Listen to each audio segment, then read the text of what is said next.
Welcome to Property Quorum.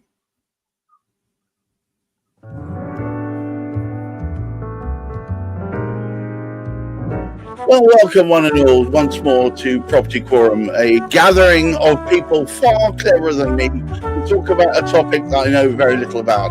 Marvellous. Property and in the round. And today's topic is called Safe, Suitable and Seen. And I think really, rather than I describe why we're talking about it, I'm going to throw Hamish, as ever, mercilessly under the bus. Well, in our efforts to educate at least Gareth in matters to do with property and to do with what we're trying to do ahead of the game, is to discuss this week something we didn't have time to really fully answer. We're very kindly approached last week with somebody questioned us, getting way towards the end of what we were actually speaking on the subject then. And they asked the question that really within all the planning strategies that we had, were we taking into consideration that which needed to be put in place to support those who weren't in the best position to actually really sort things for themselves fully? They could do with an additional bit of support. That could be the elderly. That could be those that have mobility challenges, whether that be physical or mental challenges. Are we, in our planning strategies, are we doing as much for people as we could?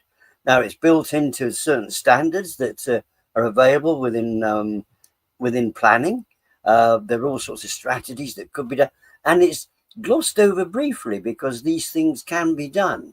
However, the real question is, what are we actually doing to look after a population which is becoming more and more elderly, certainly, and looking to keep those with limited mobility, really, enabling them to sort of continue with their independence, rather than trying to sort of say, right, we'll stick you in here, that's where you need to go, because there's loads of other people doing exactly the same thing, which can tend to be a way. And interestingly enough, we very often find that some of the homes that are established, we will actually put in the elderly into those homes, whether it been not many of them on the ground floor, of course, because you can only hold a certain number, but we'll also put those with mobility challenges into those same places, instead of trying to create the mixture that really society ought to be trying to provide a way forward for. Juliet, welcome.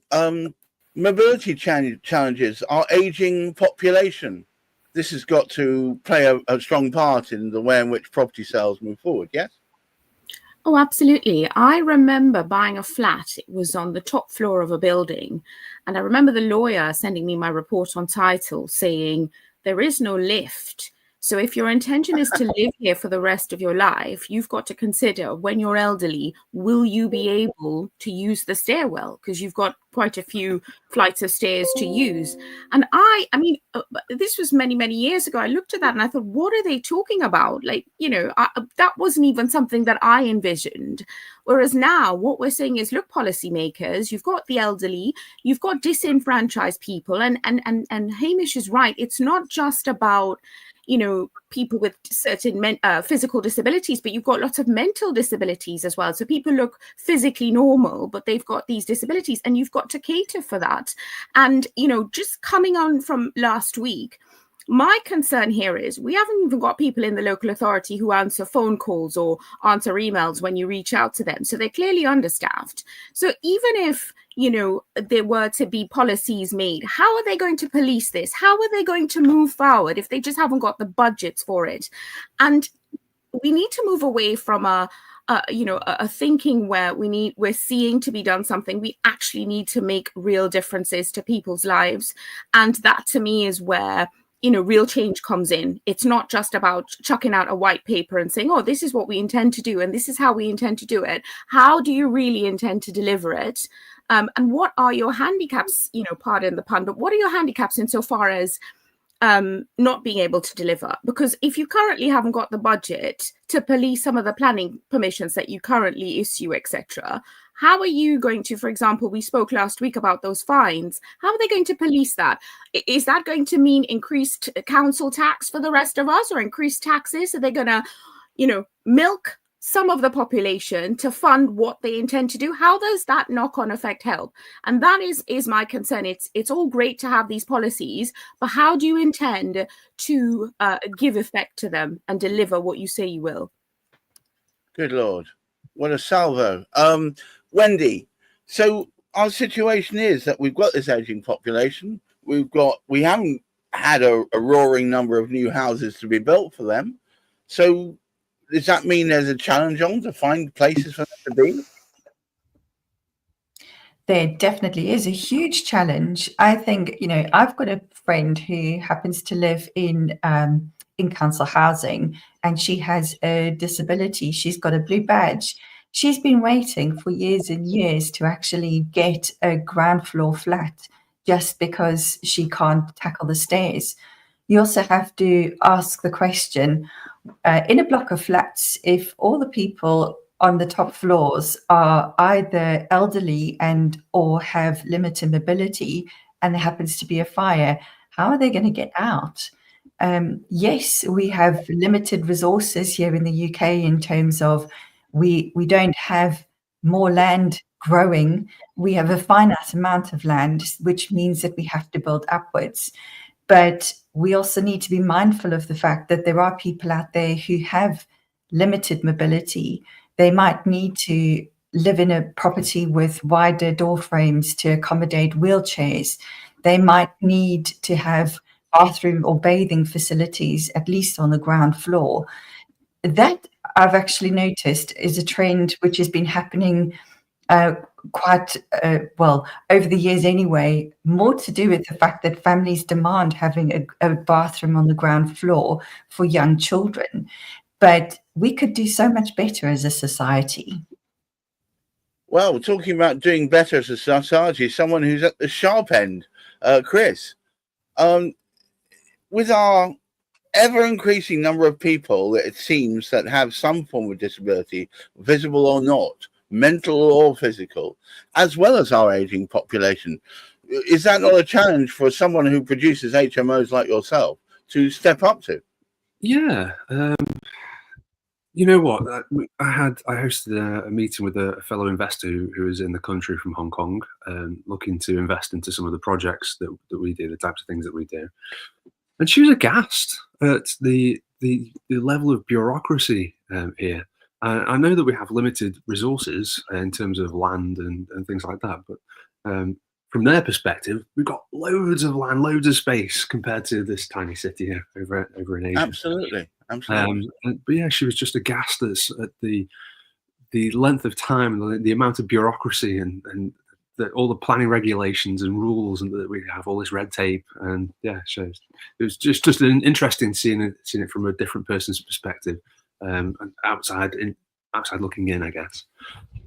But yeah, we absolutely have some massive challenges ahead. So just this morning, I've been appraising some new potential sites based on a new relationship that we're looking to build, or are building with a supported housing provider.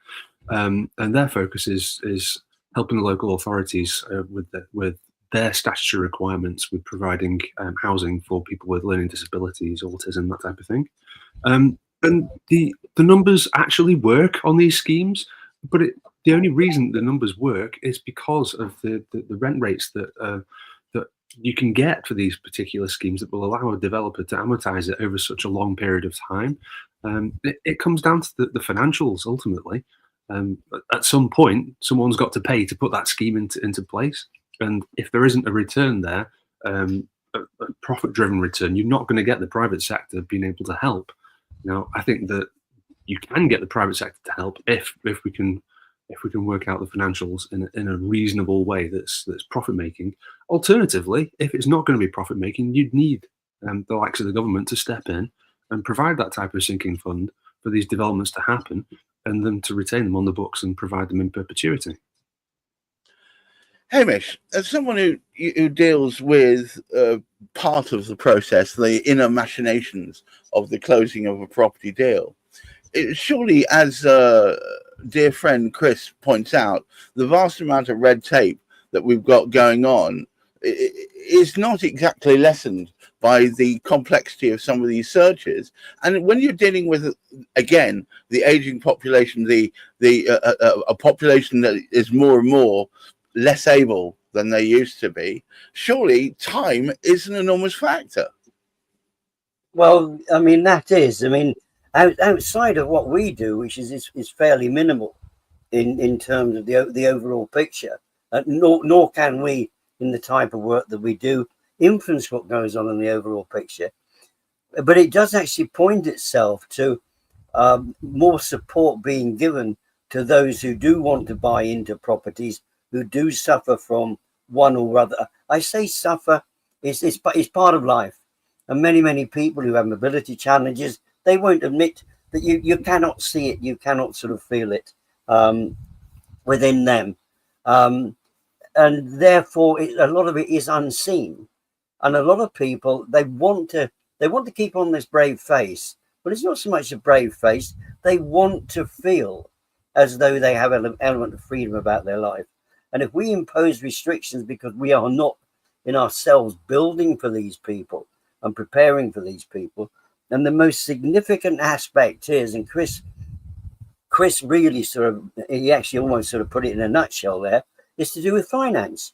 When you look now, and sorry to bring the topic up, but when you look at the billions that have been set aside to put down what we call those who've come to this country, and we are currently investigating how or why they've come here, is probably a good way of putting it, rather than putting a name to it. We have put billions aside there, and the government have been able to amass all of these funds to put them into hotels, to actually now start putting them in houses of multiple occupation.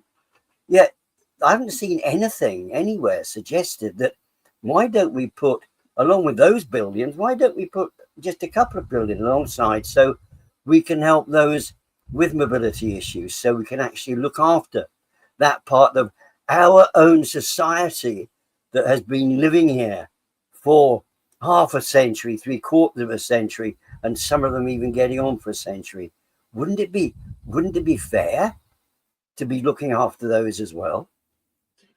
Juliet, do you think, as Hamish seems to allude, that we suffer from dog whistle politics, where people they're attending the issue that everybody's jumping up and down about, whereas behind the scenes, we've got all these people who have historically been here and are still not ably housed for their disabilities?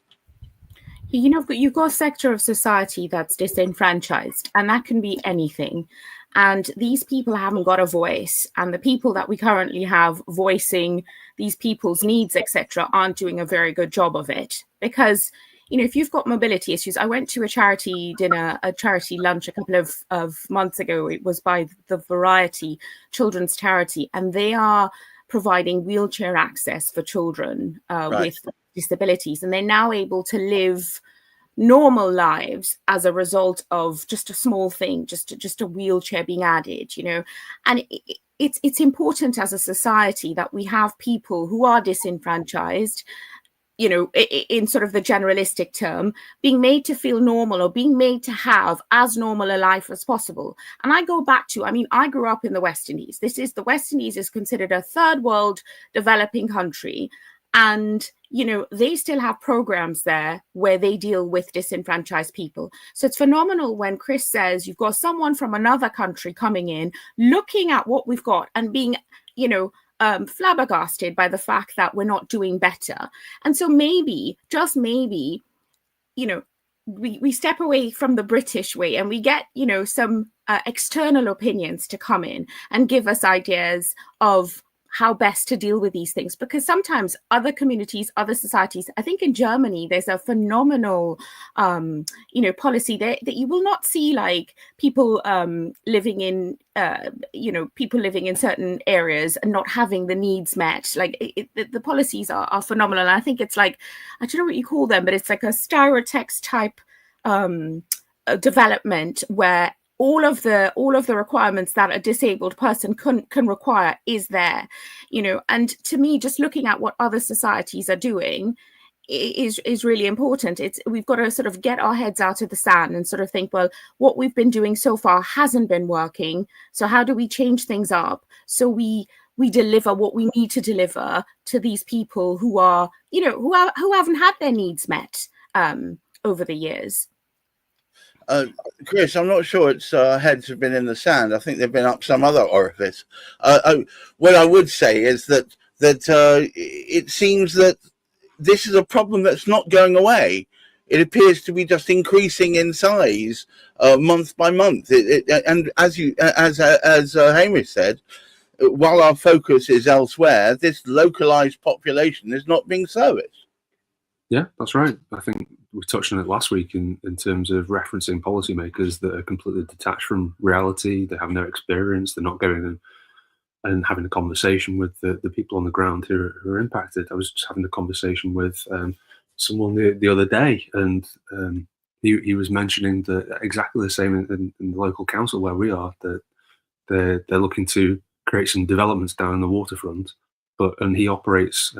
They volunteer at sites in and around the waterfront, and the council claimed that they've gone and had a conversation with these people and consulted with them, and they're like, no, the council turned up, talked at them, and told them what was going to happen, and they're classing that as the consultation. So it's all over the place. These policymakers making decisions that impact the people on the ground without even engaging with them and pretending they have. So yeah, we've got some real issues going on. I know that there are a number of councils that want to appear to be whiter than white, or want to appear to be cleaner than clean, and in fact, underneath the covers, there's any amount of dust that's been swept there. Wendy, is there an ongoing problem whereby there's a disconnect in communication between the policymakers and those affected by them? Is the Pope Catholic? Absolutely, there are issues. And it so boggles the mind. Here, everywhere in the world, at some point, majority of people are going to end up elderly, and at the very least, even if they don't have a physical disability that they either are born with or encounter on their life journey, you would think that the policymakers would at least reference their parents or their grandparents and the struggles that they have had. That is probably the closest many of them will come to actually experiencing people who have these kinds of struggles. Why don't they actually even consider looking at building homes, which will be, or at least putting policies in place for the building of homes, which will service their parents and their grandparents? Is that really so hard to ask of the policymakers? Hamish, in a world where I would say the majority of it lives in a familial setup, generational living being the norm, why is it so hard for the UK to see that that is a valid way to move forward? And also, would you take it home as well and help us wind it up for today? I think there's a challenge. We don't look at it from a familial perspective in this country. Very, very fortunate to be present when Wendy was speaking about ideas moving forward, what can be done for generationally, for those generations to actually sort of look after each other. We haven't been encouraging it. But the strange thing is, it is this big divide between those that make the decisions and those of us who actually have to sort of survive as a consequence of those decisions. I was really hit earlier this week. I was listening in. I wasn't part of a podcast, maybe a surprise, but I was actually listening into a podcast earlier this week. And we had a group who called themselves the Welsh Gladiators. Now, of course, many of you will know the subject close to my heart, because I don't believe that either the elderly or those that have mobility challenges are particularly looked after when we look at these high-rise flats and all the rest of it. And they were saying, now, we may have suffered in England as a consequence of a political party allowing things to come and develop and evolve relative to cladding issues, which are a big thing, and they do impact on the very people we speak of. Cladding Matters on Friday. Please do attend. Sorry, a shameless plug. In Wales, the Senate of Wales has been the Labour for goodness knows how many years. Now, the thing is, they do not suffer. They have two cities, basically, which have flats or high-rise flats. Some of them have lower level. We'll speak about these two particularly. They're Swansea and Cardiff. However, the Labour Party, given the opportunity to do something about those issues, have chosen not to bother. Now, that's the Labour Party making a political decision that it doesn't catch votes. So therefore, now, I think this is really, and the only reason I mention it isn't to get on this topic of sort of cladding again, but is to actually speak about a subject which somehow or other is enjoined with those that we need to look after in society, yet society isn't looking after because of the planning strategies which are being. How do we get our votes? How do we change this disastrous lack of popularity after a massive landslide victory into getting something positive happening? Well, at least we've given the elderly some kind of fuel allowance now. But what about helping them in their house? What about helping society, those in society that need the greatest level of support? Oh, well, look, as ever, an excellent show from everyone. Thank you very much for that. And to all of you out there, please, we love it when you interact with us, and particularly would like some direction from you on what the sort of topics you'd like to talk about.